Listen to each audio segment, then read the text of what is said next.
আর সেই সব সাহসী ছেলেগুলো কিন্তু তার পরিবারের অনুমতি নিয়ে রাজপথে যায় নাই, গিয়েছিল পরিবারের অমতে, গোপনে, না বলে।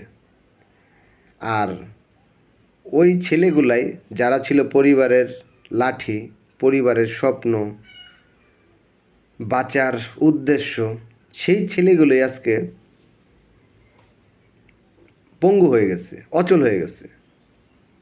তো এই বাস্তবটা এত কঠিন যে বাবা মা হয়তো বা শক্ত হয়ে গেছে সিস্টেম, কারণ এই বাংলাদেশে টাকা ছাড়া তো কোনো কাজ হয় না, কোনো কাজ হয় না। এর নাম বাংলাদেশ।